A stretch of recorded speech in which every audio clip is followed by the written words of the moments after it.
পিটিএর listening মডিউলে যদি ভালো করতে হয় তাহলে আপনাকে শুধু লিসনিংয়ের যে মডিউলগুলো আছে, যেমন write from dictation, fill the blanks, লিসনিংয়ের, এগুলোতে খুব ভালোভাবে খেয়াল করতে হবে। রাইট ফর্ম ডিকটেশনে খেয়াল করতে হবে যেন আপনি পুরো সেন্টেন্সটা কাভার করেছেন এবং এডিশনাল ওয়ার্ড লিখে রাইট ফর্ম ডিকটেশন থেকে টোটাল মার্কসটা যেন আপনি ক্যারি করতে পারেন। সেম অ্যাজ যেটা এফআইবি লিসনিংয়ে, সেখানেও খুব ইম্পর্টেন্স দিতে হবে। আরেকটা মডিউল আছে যেটা স্পিকিং থেকে লিসনিংয়ে মার্ক ক্যারি করে, সেটা হলো রিপিট সেন্টেন্স। রিপিট সেন্টেন্সটা যত ভালো হবে, রিপিট সেন্টেন্সে যদি আপনি ভালো করতে পারেন তাহলে সেখান থেকে 30 থেকে 32 মার্ক, 30 থেকে 32 মার্কস আপনার লিসনিংয়ে গিয়ে মার্ক অ্যাড করবে।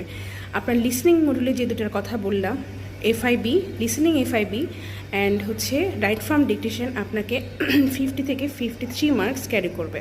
সেরকম রিপিট সেন্টেন্স থেকেও যদি আপনি ভালো করেন তাহলে 30 থেকে 32 মার্কস আপনার লিসনিং মডিউলে ক্যারি করবে। সো লিসনিং মডিউলে ভালো করার মেইন 3টা মডিউলের দিয়ে খেয়াল রাখতে হবে যদি লিসনিং মডিউলে কেউ ভালো করতে চান। একটা হলো রিপিট সেন্টেন্স, যেটা আপনার স্পিকিং মডিউলে আমরা করে আসছি, যেটাতে স্পিকিং এবং লিসনিংয়ে মার্ক ক্যারি করে। সেকেন্ড হচ্ছে রাইট ফর্ম ডিকটেশন, আর থার্ড হচ্ছে লিসনিংয়ের fill in the blanks.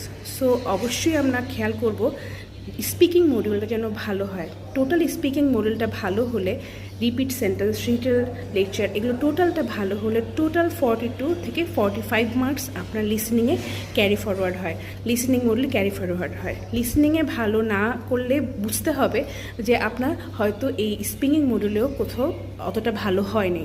So 3টা মডিউল আমরা খেয়াল রাখি লিসনিংয়ে ভালো করার জন্য। একটা হলো রিপিট সেন্টেন্স, একটা হলো রাইট ফর্ম ডিকটেশন, আর লিসনিংয়ের ফিল ইন দ্য ব্ল্যাঙ্কস। আল্লাহ হাফেজ।